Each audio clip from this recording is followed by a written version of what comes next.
চলন্ত বাসে আচমকায় বিকট শব্দ, বাসের নিচ থেকে বের হতে থাকে ধোঁয়া। হঠাৎ এমন ঘটনায় হকচকিয়ে যায় বাসে থাকা যাত্রীরা। রাস্তার উপর বাস দাঁড় করিয়ে সমস্ত যাত্রীদের নিরাপদ নামিয়ে দেওয়া হয়। বৃহস্পতিবার রাত 9টা নাগাদ ঘটা এমন ঘটনায় ঘাটাল পাঁশকুড়া রাজ্য সড়কের দাসপুরের কলোরাতে তীব্র যানজটের সৃষ্টি হয়ে যায়। যদিও পরে বাসটিতে অন্যত্র সরিয়ে নিয়ে যাওয়া হয়। বাসে যান্ত্রিক কোনো গোলযোগের কারণে এমন ঘটনা ঘটে থাকতে পারে বলেই জানান বাসের চালক থেকে অন্যান্যরা।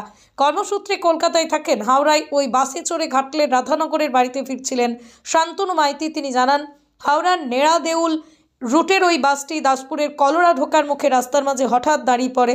বিকট শব্দ হতে থাকে আর বাসের নিচ দিয়ে প্রচণ্ড পরিমাণে ধোঁয়া বের হতে থাকে। ধোঁয়ায় গোটা এলাকা ঢেকে যায়। অন্য গাড়ি ধরে ফিরতে হয়েছে তাকে।